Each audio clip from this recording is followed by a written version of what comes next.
We can talk upside all we want. We talk variance, probably not as much as we should. But there is definite variance in so many things that we do, some things more than others. And in fantasy basketball, that is forefront of this show. We're talking best case and worst case scenarios for players. Michael Bolton has been crunching the numbers. Did you get any good results, Mick? Thanks, Josh. It's Michael Bolton here, and it's time for another episode of the Locked On Fantasy Basketball Podcast. Let's get to it. I'll take that as a yes. Let's get to it indeed. You are Locked On Fantasy, your daily NBA fantasy podcast. Part of the Locked On Podcast Network, your team every day. Hello and welcome to the Locked On Fantasy Basketball Podcast, brought to you by Basketball Monster. My name is Josh Lloyd, and we've got to celebrate our differences. I'm also the lead fantasy analyst at basketballmonster.com, and you can find me on Twitter as always at redrock_bball, on TikTok at redrock_bball, and on Instagram at Locked On Fantasy Basketball. Today's episode is brought to you by FanDuel. Now, through to September the 22nd, all FanDuel customers can bet $5 and get a 3-week free trial of NFL Sunday Ticket from YouTube and YouTube TV. Visit FanDuel.com right now to get started. Thank you also for making Locked On Fantasy Basketball your first listen every day. We are free. We are available on all platforms, so give it a thumbs up and leave your comments down below. Wasn't really sure how I was going to approach this show today. I've got a few things in the hopper that are coming this week, and just quickly now, we'll do it right now. The Locked On Fantasy Basketball Bowl is coming back. Information and sign-ups for that will come later this week. If you did make it through to the Battle Royale last season, you will get an invitation to rejoin the league. So check your email inboxes for that coming soon. You will get that. That will come. We will talk about the settings changes, not that there's many of them, and how it's all going to work in later shows this week, but it is coming this week. We will draft in October. A lot of different things I want to do, but I've talked about this probably for 2 years now, and it doesn't get spoken about much in many spaces, but I've done the work, I've done the research for years and years and years, talking about individual things like the stats and their variance year on year. I've done the work and talked about the stats and the variance game by game, honestly. And I've incorporated a lot of this stuff into the way that I talk about rankings in terms of the down weighting, the higher variance categories to give you just a better idea of ranges where players sit. What I wanted to do this year, we talk a lot about hit a high upside guy. What's the risk? Where's their value concentrated? We talk about that stuff all the time. So what I wanted to do is to try and use some of these variance numbers and correlation numbers that I found in the past and try and put them onto my projections. Now, I am very, very certain that the formulas that I used here, they're not going to be 100% best scientific practice for all of this stuff. I'm not putting out a peer-reviewed paper here to get all my methods double, triple checked. That's not what we're about. What I did want to do is just have a look at the way that variance impacts certain stats. And then if we put those sort of variable factors, not even including things like minutes and games played, because that's a whole different story. I'm not talking about the way that minutes can vary, because I don't really have... a lot of that comes down to coaching or injuries and things that become harder. I'm just talking about the individual stat projections and the way that can vary on a year-by-year basis. So I went through and created a best and worst case scenario for each player in my projections, looked at what those numbers came out to be, popped them back into the general field of my projections and said, well, if this person was at their best case outcome, and of course, if someone has big improvements during a season, they're not going to hit best case outcome on every category. That should be relatively common sense. If they have a down year, they're probably not going to do the absolute worst case scenario in every category.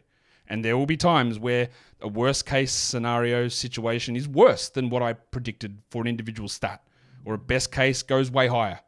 But in terms of just trying to provide a general prediction rule, I had to use averages to give us an idea. So for example, like when we're hitting like the rebound number, like the best case pushes you up X%, 10%, 20%. The worst case brings you down the same number. So if that happened to this player and their rebounds moved down and all their other categories moved down the requisite amounts, where would that position them? I think there's use in this show. I hope there is. It's the first time I've ever done a show like this, so I do want to see what people think or how you take that into your drafts. And the way that I think we should take this into our drafts, the information that I'm going to provide here, is looking at if someone, their numbers from last season or their rank from last season or their projected rank from this season, where can it go wrong? And if it does go wrong, how bad is it likely to be? And also, when we get into the later rounds, like which player that's in this zone, if everything goes right, actually can turn out to be the best. I'm not including things like likelihood of it getting to that stage, because that's a different story. And again, we're not talking minutes. We're not talking games played here. Well, what if this guy earns an extra 10 minutes or so? Because you could make the argument if everyone starts hitting best case outcomes in all their stats, well, they'd probably end up getting 3 to 4 extra, 5, 7, who knows, minutes extra per game, further jumping them up. I think that's a reasonable expectation, but I did not include that. So we talk about the limitations of what we're presenting here. That's part of it. What I'm using as a baseline here are Yahoo's X-rank numbers. That's the baseline number that we're putting out there. So when we look at the first round, ranks 1 through 12, got two names that we put up on the list. And the first name for all of these slides that we've put up, and I'll tell you every time I do it, the first name is the guy that showed the biggest variance in terms of positions of best case finish and worst case finish. The second name is the guy that showed the smallest difference between best and worst case. So whose range was tighter, whose range was larger, looser. Tighter and looser. That's what we're doing on a Sunday night here, doing this show. You won't be surprised. Like, I don't have Kevin Durant projected as well as many others do. Yahoo's got him ranked at 10th. When I chucked all my best and worst case scenarios onto KD, the best for him came out as 17th. Now, again, you said, well, Josh, that's ridiculous. I think he's actually going to be the 7th best player. Understanding that my projections are much lower on KD than others are. I don't ever really project anyone at a best case or worst case scenario. I try and hit the middle, understanding what I think they can do, not just doing their last year's numbers, but like what I think is going to happen based on player, regression, age, team context. So I do have KD lower, but the range in his outcomes, which I think is important, is large. 17 to 46 is a big range. Wembanyama, on the other case, he's ranked number 1 on Yahoo. My projections have him number 1, so his best case is number 1. His worst case was 4th. That should make you feel pretty good, I think. If we can talk about some of the other names there, which I think you guys would want to know. Like Jokić was a 2 to 8 range. Doncic was a 1 to 7. Like Shea, big range, 4 to 24. Halliburton, 4 to 18. Embiid, per game, 2 to 10. All right. Davis, 2 to 10. Trae Young, 6 to 29. Big range. Depending on how things go. So, again, I think there's some relative interest in that. Just again, you talk about KD, just put his picture up on the screen because you're saying to look at my head the whole time. His numbers were really good, but they did drop off last season. We got to watch his free throw attempts. We have to watch what happens to his assists with Tyus Jones around. There are a lot of different factors in why I am down on Kevin Durant this season. And people think, well, you always say you can't base it on injury. I'm not. My projections aren't that I think KD is going to get hurt. It's that I'm not going to bank on him not getting hurt. And there is a subtle difference there. I think it's subtle. Maybe it's not that subtle. Maybe it is an obvious difference. Who knows? Let's look in round 2 of the Yahoo projections of the X-Rank board and where the best and worst case scenarios, or the smallest and largest ranges, I guess, is more of an important way of phrasing that, sit. So we talk about Paul George, who I'm relatively big on this season. I think best case for PG puts him up to number 10. But worst case has him at 50. That is the largest range of those players, and he's ranked 24th on Yahoo, so the back end of that round. That is a big range. So, yeah, I think that ties into what we would think about Paul George. You might not think I wouldn't want to take him in the second round. There's a lot of risk with Paul George. Well, the numbers show that. LaMelo Ball's a very interesting one here as well. Like, Ball is ranked 19th currently on Yahoo, but his best case scenario, not including games played, to me was second. His worst case was 17th per game. Understanding I am tailoring this to head-to-head category leagues, and understand that punting is a part of all of that.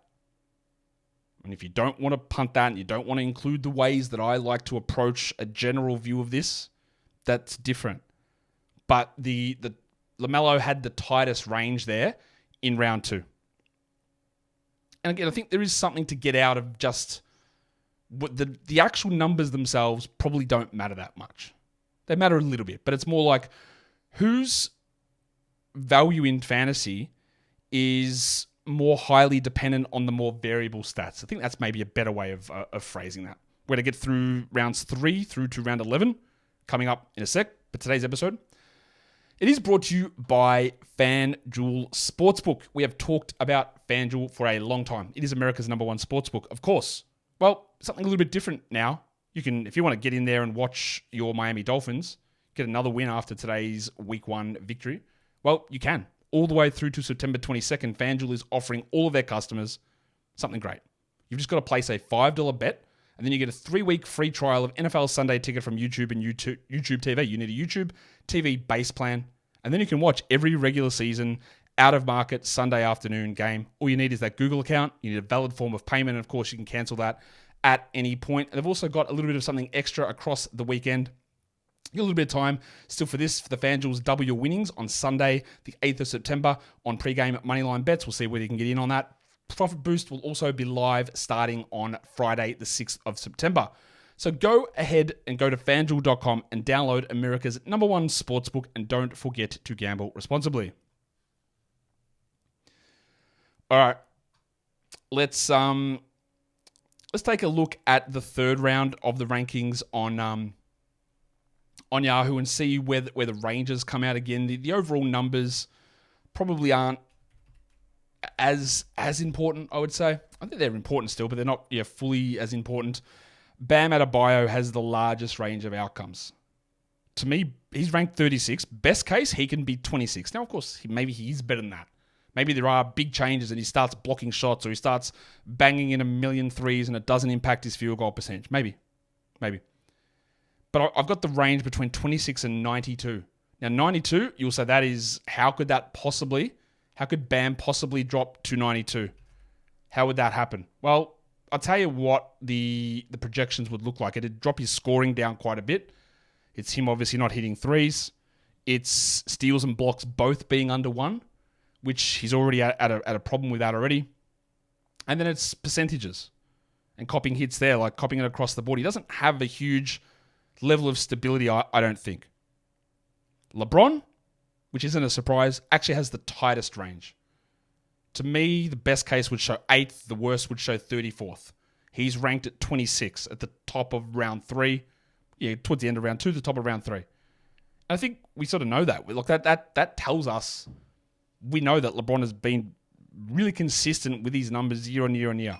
His fantasy ranks have been relatively consistent year on year on year. We're not factoring in injuries or anything like that, but we know that LeBron is just relatively consistent, and that is sort of what we're seeing here, I think, with these numbers. Let's go on to round 4 and see where the best and worst case ones sit on those rankings. Some of this is always going to be skewed by my initial projections. And if I think that Yahoo might have someone ranked too low and they should be higher up, then their range will probably reflect that. So Franz Wagner, for example, like Yahoo's got him at 45. My numbers project him best case at 40. That's not a big difference. Worst case has him at 124. And we know that last season, it wasn't his best. He had some real struggles with efficiency. There's always the risk for him of not getting a big amount of assists or defensive stats dropping off. I think that's a wide range.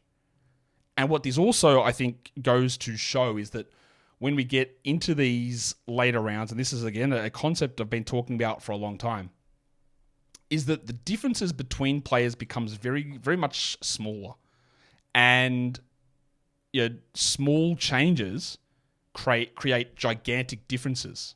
So, the differences that we're projecting here, the percentage differences, are the same on the the best case, worst case for first round guys, fourth round guys, and seventh round guys. Wembanyama's range was 1 to 4. Doncic's was 1 to 7. And the same percentage changes across Franz Wagner is 40 to 124. Still the same percentage. And when you're coming from a lower base, that actual gross difference is smaller. So Franz's numbers are actually dropping further. Or they're dropping by a bigger whole number. Bigger whole number? No, sorry. They're dropping by a smaller whole number. What am I talking about? They're dropping by a smaller whole number. Yet still, the range becomes massively expanded because of how close in everyone is in these areas and how that small change can impact it. So Franz is an interesting one. I do have faith that Franz is going to be able to shoot better this season, but he might not. That's possible. But it just does show that there is some real variance there. Fred VanVleet, on the other hand, the tightest grouping in round 4. He's ranked at 38 on Yahoo, which is, to me, just far too low. But best case, he could push up to 8. That would be by getting like 2.3 steals and being a 20-point scorer with 9 assists, which is probably not going to happen, but it's within the realms of variance for his numbers. Worst case, he would push to 43. Now, I think I only just put these numbers together today, but I've been really big on targeting Fred VanVleet this season because of where he seems to be positioned in drafts, and the gut feel I had on targeting Fred plays out in terms of that shows very little downside if you're getting him in round 3 or 4 with high upside, even if you don't believe that he hits that high. Even if you do believe that he doesn't play as well as you think or as I think he does, maybe the downside for Fred isn't quite as large as others might think. But maybe it is. The 5th round is where I'm going to start to introduce a little bit of a different part of this, as we're still looking at the biggest range and the smallest range, but also the guy that projected with the highest upside.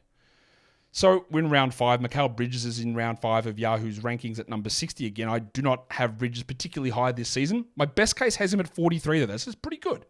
My worst case has him at 131. And before you poo-poo that, I think over the final 2 months of last season, he was 119th. And now he goes to a situation where his usage is actually going to be lower. So I can see why that would happen. The smallest range is actually my man, Nikola Vucevic, who I don't have ranked particularly high this season. Yahoo's got him at 57. I took him in the mock draft the other day because I don't hate players. I don't swear off players. It's all about, does this make sense with what I've done before? Is the value correct? Does he do what I need? Which I think is important. I think Vucevic's best case is around 70 and his worst case is 115. But that's a relatively tight range for a player here.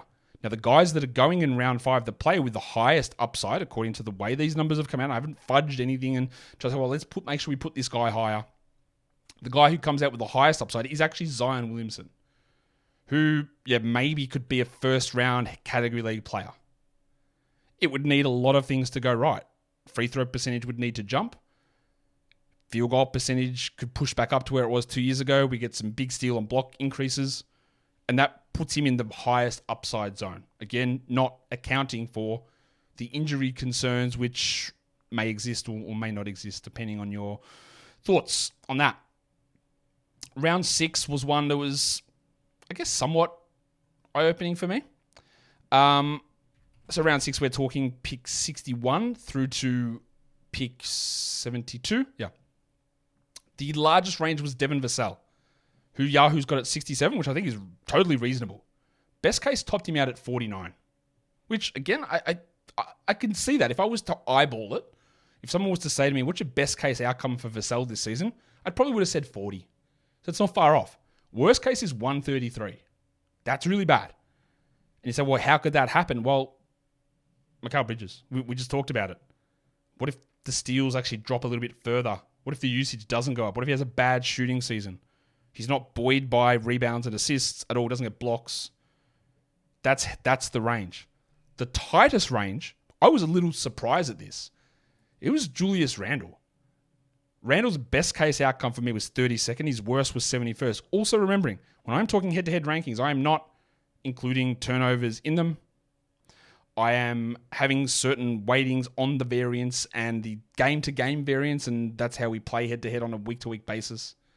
And I'm not as worried by some of the percentage issues of Randall, who, despite he shot, I think, 20% at the rim for the first month or so last season and still got up to 47% overall from the field.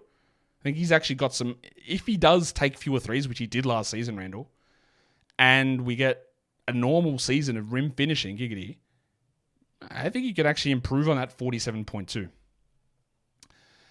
Randall's best case was 32. Worst case was only 71. You want to throw turnovers on that? Sure, you'll say he's 180th and you won't want to draft him. I just don't ascribe to that idea. The highest upside player in this round was Darius Garland, whose best case had him around 27. And we've seen him at like 35 with Donovan Mitchell there. So, yeah, I think that's fair enough. There is upside in Darius Garland. He was quite bad last season. He had a lot of turnovers. The shooting was off. The minutes were down. So I guess that's part of why I'm a little bit more in on Garland this season, is his minutes weren't that high last season. And Kenny Atkinson is probably going to drop people's minutes, but Garland's aren't at a spot where they needed to be dropped because he had so many injuries with that jaw thing that kept his overall playing time down. So Garland listed out on this one as having the highest upside in that grouping. This is very much not guarantees. It's a little scientific, but it's just, I think it's interesting. I think it's eye-opening. And I think what we're going to come to a conclusion later on. I know what the conclusion is, and maybe see how quickly you can get it, of where we view these guys. It's not going to be groundbreaking, I assure you. We'll get to that soon. But today's episode is brought to you by BetterHelp. Kids are always learning. They're wanting to learn. You know the stereotype of a kid. But why? And yeah, maybe that annoys you. But it's because they're learning. They've got curiosity. They're trying to get more information, pick up new hobbies. And as adults, we burn out of that stuff. We lose that spark. We lose the idea or the thrill. Not even the thrill. We lose the drive, I guess, the passion, the patience to go in and learn something new. Well, BetterHelp and therapy can be a way that you can rediscover your back-to-school era. Spark that joy. Get something cracking with something new. So if you've been thinking of starting therapy, BetterHelp's a great way to do it. It's online. It's suited to your schedule. You go in and fill out questions. They match you up with a therapist. Then you can have a chat and you can talk about, hey, it's got nothing that I'm enjoying. I've got all the drudgeries of certain parts of my life. But what am I going to enjoy? What can I do? And you work through that. Discover your curiosity. That's the way to go. Rediscover that curiosity with BetterHelp. Visit betterhelp.com/LockedOnNBA today to get 10% off your first month. In fact, you could just do it like your curiosity of putting together Pearson coefficient formulas on fantasy stat projections to see best and worst case outcomes. Maybe that's what you wanted to learn and do something new like I did today. Go to betterhelp.com/LockedOnNBA today to get 10% off your first month. That is betterhelp, HELP.com/LockedOnNBA. As I'm going through this and doing it, when it's a show I've never done before and I've never presented it, I've always have how do I do it? How do I talk about it? How do I present the information? And I always second guess myself. And I've come out here and I was going, best case is this number and worst case is this number, but that's really specific. I probably shouldn't have put it that way. I probably should have said best case is round 4, worst case is round 7, because best case 49, worst 133. It's maybe a little bit too specific for the sort of information or the sort of stuff we're working through here. I don't know. Let's talk round 7. We're getting towards the middle of the 80s in round 7. Chris Middleton started out ranked at 150 on Yahoo. That has come in now to 83, which is about probably the right spot. And this one should just make complete sense to you. His best case is 43. We have seen Chris Middleton be at 43 for years and years and years until the injuries really kicked in. But that was just the spot that he inhabited in the fantasy basketball landscape for a very long time. The worst case projects out at 120, which is sort of what we dealt with the last couple of years. Now, some of that has been through injury, but it's also like maybe the injuries just add up. Maybe the usage cops a further hit as age and all that sort of stuff slows him down somewhat. He's ranked at 83, Middleton, over on Yahoo. And that's the biggest range in this round 7 group, between 43 and 120 for mid. Now, his teammate, Brook Lopez, not someone that I am super high on this season. But he's got a tight range. Yahoo's got him ranked at 73. I would never touch him there, by the way. My best case has him 98, worst at 149. Remembering the way that I try to value players. And if you are caring about his incredibly low turnovers, then the best case will probably be 20 spots higher, and so will the worst. You can, again, ignore those parts, but the range for Brook is relatively tight. The highest upside player in this group, in the round 7 group, which is Yahoo ranks 73 to 84, was actually the big fella, Bradley Beal, who was actually around 40th in the second half of last season. And that's the upside range that's sort of positioning him here. Yes, there's significant hamstring chain injury concerns, but he did play through that towards the end of the year. And the last injury he got before that was actually nothing to do with it. It was an ankle. So I've got a level of faith in him. Actually, the second highest upside guy, which was basically tied with Beal, was D'Angelo Russell. And I think that's relatively fair as well. What if Darvin Ham's not jerking him around? It gets more consistency and the shooting stays really strong. Possible. Have you gathered a pattern between largest and smallest ranges yet? Round 8. The highest range player here, I think, is Jalen Suggs. Now, I'm pretty big on Jalen Suggs this season. He's going to be the full-time point guard. I think his minutes go up. I think his shooting was relatively real. I think the assist opportunities increase. That range is big, though. 41 to 133. 133 is you're a streamer that I don't need to roster. 41 is like you've won me my league because I've picked you at 90. He's ranked at 85 at the moment. We haven't won your league because league win is an overused term and I shouldn't have used that. I apologize to myself, my family, my club, and all of the listeners. So Suggs has got a pretty wide range there, whereas Jonas Valanciunas, who's ranked at 87, who is an interesting player. I guess Valanciunas' range of outcomes changes because we just don't know how the minutes are going to look. But purely statistically, his range is the narrowest, between 78 and 129. I don't know if I know he's going to start. Very confident of that. But is he 29 minutes? Is he 21 minutes? I think he's probably more 26, 27. But that changes a lot. But that's not the scope of what we're doing here. The highest upside player in this round 8 grouping, up to pick number 96, is Anthony Simons. Simons had some horrific defensive numbers last season. What if they bump up? Scoring was solid. Shooting percentages and field goals can be a real problem. Assists are really good. He projected out best case at around 40 as well, similar to Beal and Russell. And again, I think that relatively tracks. I think it does. In round 9, Alex Caruso. Interestingly, the absolute same best and worst case outcomes as Jalen Suggs. 41 best, 133 worst, 90 spot difference. Caruso's ranked at 100. He is not for everybody in category leagues. He has really strong value, but it is not for everybody because he might average 8 points a game. But it's about the other little things. It's the same way that Draymond Green can at times be over and underappreciated. Usually I tend to be on the over-appreciating side of guys like this, but understand that if I don't have if I'm like in the mid-pack of points and I add one of these guys in these rounds, I become uncompetitive in points. And that's not for everybody. The tightest range player in the round 9 zone, which is 97 to 108, Ivica Zubac. Best case 78, worst case 133. Tight range. Pattern. Got the pattern developing yet? You seen the pattern yet? Of how these numbers project? It shouldn't be surprising. The highest upside player. You won't be surprised about this as well. It's Jordan Poole. Jordan Poole has a gigantically high upside. I went too hard into his upside last season very clearly. I thought his usage and minutes would increase from Golden State. They did not. They went backwards. Unbelievably. But they did.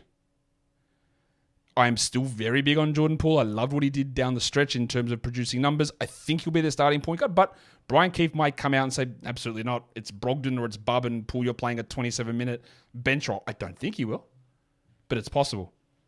But best case outcome for Poole here, and I want you to be really cautious before you clip this out or remember this part or whatever.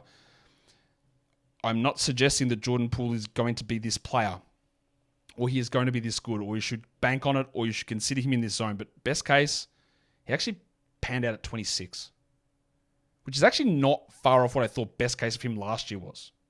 The other guy in this round who I decided to just not count because it's Kristaps Porzingis, because you shouldn't be drafting him. He's just not going to play until January, maybe not full minutes ever, and maybe not, if he does, it's not till February, I'm guessing.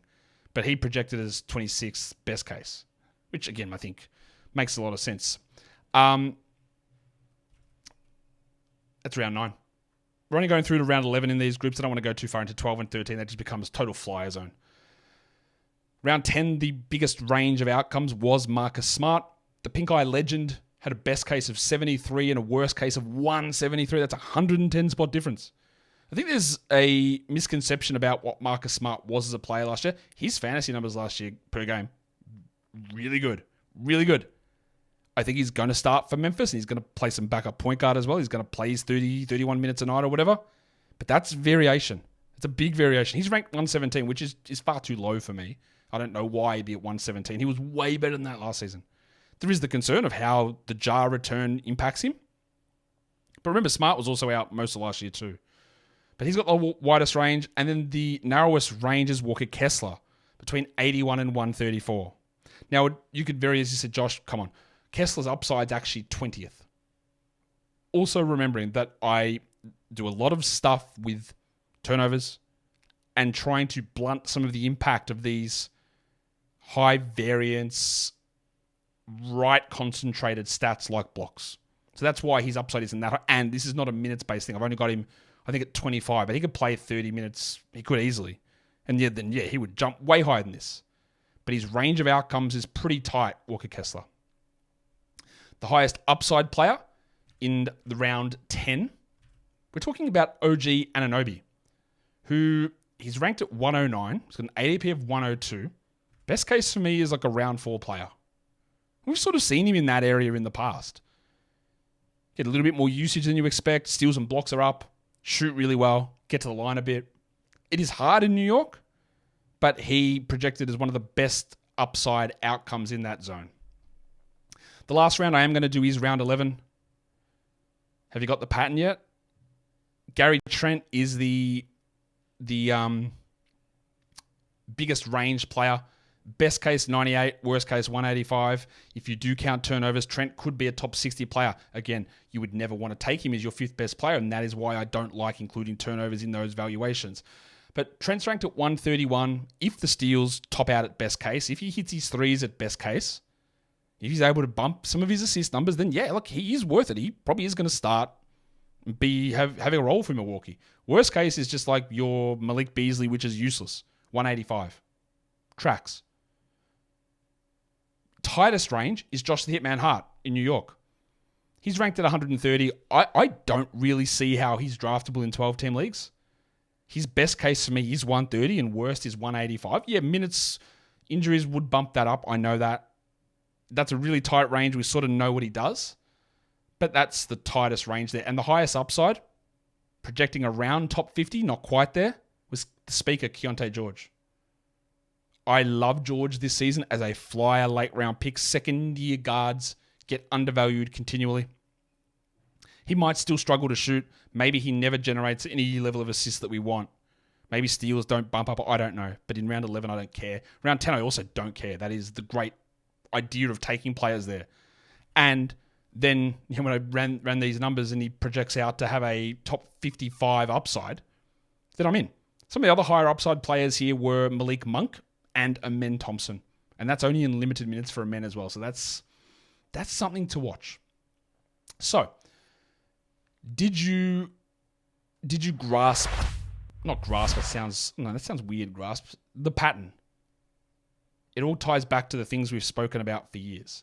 If you are a player whose valuations in fantasy are tied heavily into getting steals, your range of outcomes is wider than anybody else. Because year on year on year on year, steals are the highest variance category. They are also the equal highest category in terms of game-to-game variance, along with blocks. It's the reason behind that is because we're talking low volume. on the game-to-game thing, is that you can't get half a steal. You can only get one. So the difference between one steal or two steals in a game is crazy in terms of the way that valuations work. Again, tying back into the way that traditional rankings have always been about season-long roto, which is not how anyone plays the game. I say anyone. Let's give it 10% of people play roto. But the rankings are all pushed towards that. So if you are a high steals player, your range of outcomes is higher. Alex Caruso, Marcus Smart, Jalen Suggs. OG Anunoby wasn't the highest range in his round, but he had the highest outcome. Yes? The tighter ranges, as we got through the final 5-6 rounds, were the players who were big men. Zubats, Lopez. You get Kessler. You get some field goal percentage, which is a relatively stable. Field goal percentage is a more stable number than free throw percentage. You get your rebounds, which is an incredibly stable number. You get some blocks, which is stable. It is stable, even though blocks is an interesting one because on a game-by-game basis, it's got a lot of variance. On a year-by-year basis, there is variance, but it's nowhere near as high as, say, steals and free throw percentage. So when your field goals, rebounds, blocks are the categories that you're putting up good numbers in, your range of best, worst case is not as high as people who are doing it in steals, who are doing it with higher low free throw percentage. So that's a general pattern rule that I guess I knew deep down from doing all these numbers that instinctively I'm like, well, his number. This is like the Joe Ingles from like 5 years ago, where Ingles would be ranked 60th because he would get 1.7 steals. But he's averaging 12 points and 4 assists. Like, why is he this high? Steals is the great inflator. It's also the great deflator. Like if Anthony Simons gets to 0.9 steals from 0.5, which is less than one every 2 games that he has to get, he probably jumps 20 spots in those traditional rankings, and he just looks way better.